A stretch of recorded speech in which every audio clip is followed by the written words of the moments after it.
წელს უკვე მეორედ ტარდება საერთაშორისო ინტერნეტ ფესტივალი დიოგენე,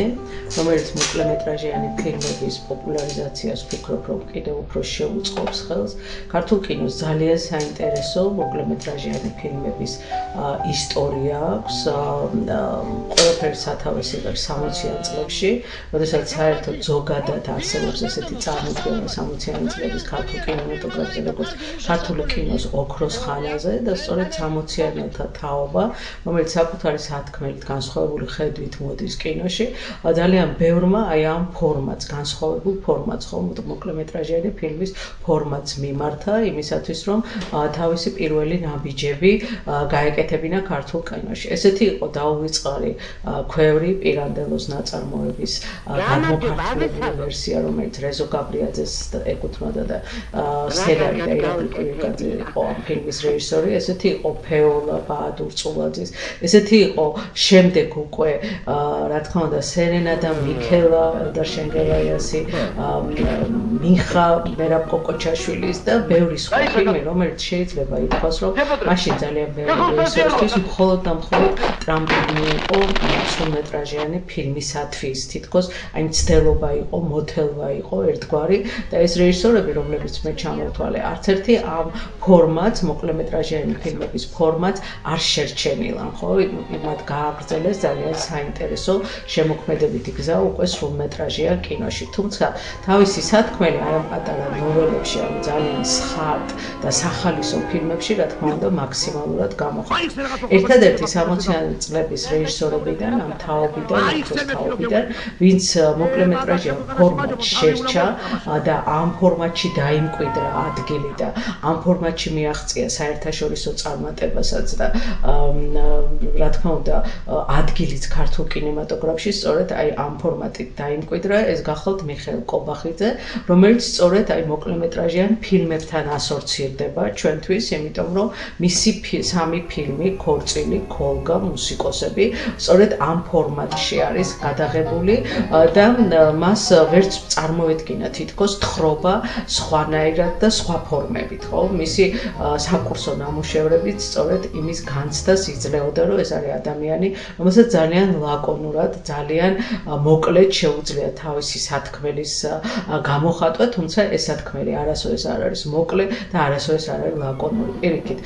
კობახიძის ფილმებში იმდენი სიმბოლო არის, იმდენად რეალურის და ირეალურის ზღვარზე არის მუდმივად მის ფილმებში მოქმედება, თუ ავიღებთ იგივე ქოლგას და იგივე მუსიკოსებს, რომ მაშინ გასაგები გახდება, რომ ეს არის აბსოლუტურად განსხვავებული და განსაკუთრებული სამყარო, რომელიც თლიანად იყო ამოვარდნილი, რა თქმა უნდა, საბჭოთა კულტურისაგან და ის იმ პერიოდის საბჭოთა კინოსგან, როდესაც არ შეიძლებოდა უსაგნო ხელოვნება. და სწორედ იმიტომ, რომ განსაკუთრებული იყო, განსხვავებული იყო, არ ჯდებოდა იმ სტერეოტიპებში, რომლებსაც ქმნიდა საერთოდ ამ პერიოდის საბჭოთა და შესაბამისად, რა თქმა უნდა, ქართული კინოს, ამიტომაც გახდა საჭირო კობახიძის შეჩერება, ხო? შეჩერება მისი აქტივობის, როგორც კინემატოგრაფისტის, იმიტომ რომ რა იქნებოდა მისი შემდეგი ნაბიჯი, რა შესთავაზებდა ის მაყურებელს, რა გახდებოდა თავისუფლების, სიყვარულის, კეთილდღეობის, აი ყველაფრის სიმბოლო, რაც ადამიანს აკლია და რისკენად მიისწრაფვის მთელი ცხოვრების განმავლობაში. ეს იქნებოდა ქოლგა თუ დროში დაკარგული მუსიკოსები, ხო? ორი მამაკაცი, რომლებიც თავის სამყაროს ქმნიან ეკრანზე და ძალიან საინტერესოდ გთავაზობენ ამ ეკრანს. აი ეს შიში იყო ალბათ განმაპირობებელი იმისი, რომ ეს მოვლენად დარჩა და მერეც, როდესაც მიხეილ კობახიძე უკვე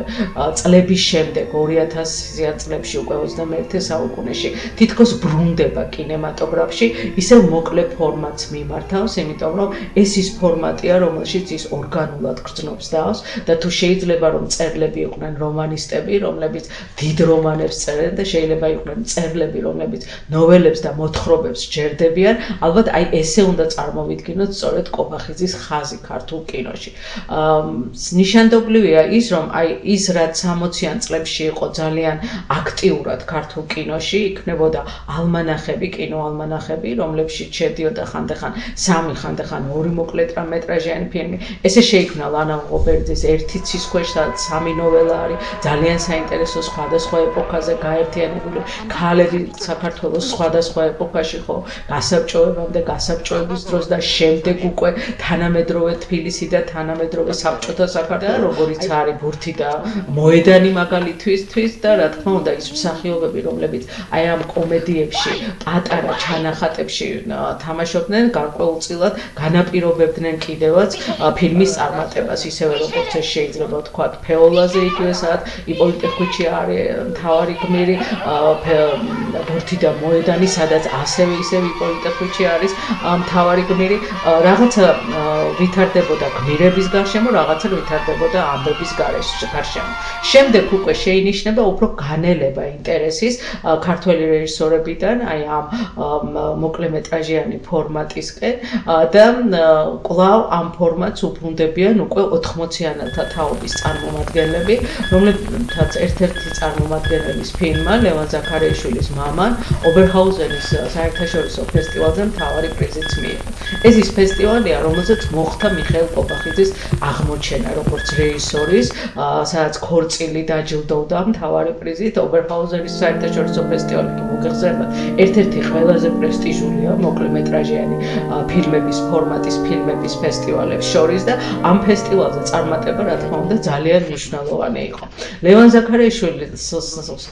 დაგვარად ესტაფეტას გოდერძი ჩოხელი აგრძელებს, რომლის ადგილის დედა ასევე ობერჰაუზენის საერთაშორისო ფესტივალის მთავარი პრიზის მფლობელი ხდება, რომლის ბაკურხეველი სურს სულ სხვა სამყაროში, სულ სხვა განზომილებაში გადავყავართ და ერთგვარად თითქოს 80-იანელები აი ამ ფორმატს, მოკლემეტრაჟიანი ფილმების ფორმატს ბრუნდებიან და გარკვეულწილად აი ამ ფორმატის დაგვირგვინებად შეიძლება ჩავთვალოთ გიომ გელაძის ფილმი არამეგობარო, რომელიც ძალიან ბევრი ნიშნით იყო საინტერესო, ხო, ეს იყო ლევან აბაშიძის ბოლო ფილმი, რომ გელაძემ ისე დაასრულა ეს ფილმი, რომ ლევანი უკვე გარდაცვლილი იყო და ძალიან საინტერესოდ გამოიყენა როგორც მხატვრული ხერხი სუბიექტური კამერის მეშვეობით გარდაცვლილი ადამიანი გააცოცხლა ფაქტობრივად ფილმის მეშვეობით. აი ეს არის ის ველი, რომელშიც ქართული მოკლემეტრაჟიანი ფილმი არსებობს და გარკვეულწილად ალბათ აი ეს რამდენიმე წლიანი განსაკუთრებული წარმატება ქართული მოკლემეტრაჟიანი ფილმების განმაპირობებელი გახდა იმისი, რომ კინოცენტრი, რომელიც აფინანსებდა ერთი პერიოდი მხოლოდ მხატვრულ ფილმებს, დაიწყო მოკლემეტრაჟიანი ფილმების დაფინანსებას და ეს რა თქმა უნდა ძალიან კარგია. ეს არ არის მხოლოდ და მხოლოდ გზა სრულმეტრაჟიანი ფილმისაგან, არამედ ეს ძალიან ხშირად არის საინტერესო ფორმა იმისათვის, რომ შენი ამბავი მოყვე ეკრანიდან და ძალიან ბევრი ახალგაზრდისთვის რა თქმა უნდა გარკვეულწილად ტრამპლინს არის დიდ კინოში წასასვლელად. ასე მივიღეთ ჩვენ ძალიან საინტერესო ახალგაზრდების თაობა, რომლებიც დღეს მოკლემეტრაჟიან ფილმებს იღებენ, ძალიან საინტერესო ფილმებს იღებენ. ამაზე მოწვობს თუნდაც დათო ფირცხალაძის გაჯმარჯვება ლოკარნოს საერთაშორისო ფესტივალზე, სადაც მისმა მოკლემეტრაჟიანმა ფილმმა მთავარი პრიზი მოიპოვა და აი ის ინტერესი, რაც გაუჩნდათ ქართული მოკლემეტრაჟიანი ფილმის მიმართ. და რა თქმა უნდა, ეს ინტერესი არ არის ცალმხრივი, არამედ კარგია რომ არის ორმხრივი, როდესაც ახალგაზრდებს უნდათ აი ამ თავისი სათქმელის ესეთ ფორმატში გადმოტანა. თანამედროვე მოკლემეტრაჟიან ქართულ მხატვრულ კინოს ფაქტობრივად არ იცნობს მაყურებელი, იმიტომ რომ არ არსებობს სივრცე, სადაც ამ ფილმებს აჩვენებენ. ეს სივრცეები არის მხოლოდ და მხოლოდ კინოფესტივალები, რომლებიც საქართველოში ტარდება, რომელიც საზღვარგარეთ ტარდება, მაგრამ არც ერთი კინოთეატრი, რომელიც მოქმედებს და ჩვენ არა ვართ განებივრებული ბევრი კინოთეატრებით, არ აწყობენ ამ ფილმების პრემიერას, არ აწყობენ ამ ფილმების პოპულარიზაციას, არ ეწევიან და გარკვეულწილად ეს რაღაცნაირი ჩიხია, როდესაც ფილმი ვერ ახერხებს მაყურებლამდე მისვლას. არა და ძალიან საინტერესო ფორმატია, ძალიან ბევრი საინტერესო ფესტივალია მსოფლიოში. ეს განაპირობებს ამ ძალიან დიდ ინტერესს ამ ფორმატის ფილმების მიმართ და იმ ამბების მიმართ, რომლებიც მოკლედ შეიძლება რომ მოყვე, მაგრამ შეიძლება მოყვე ძალიან საინტერესოდ, იმიტომ რომ მოკლემეტრაჟიანი ფილმის ფორმატი იძლევა ექსპერიმენტების საშუალებას, იძლევა ძალიან საინტერესო ამბების ოღონდ მოკლედ მოყოლის საშუალებაც და ვფიქრობ, რომ ეს ყველა რეჟისორისთვის საინტერესო ფორმატი არის, განსაკუთრებით კი ახალგაზრდებისათვის და მხოლოდ და მხოლოდ წახალისება ჭირდება იმ აქტივობებს, რომელიც ხელს შეუწყობს, რომ მოკლემეტრაჟიანი ფილმი კიდევ უფრო პოპულარული გახდეს მაყურებელშიც და რა თქმა უნდა თავად კინემატოგრაფისტებშიც.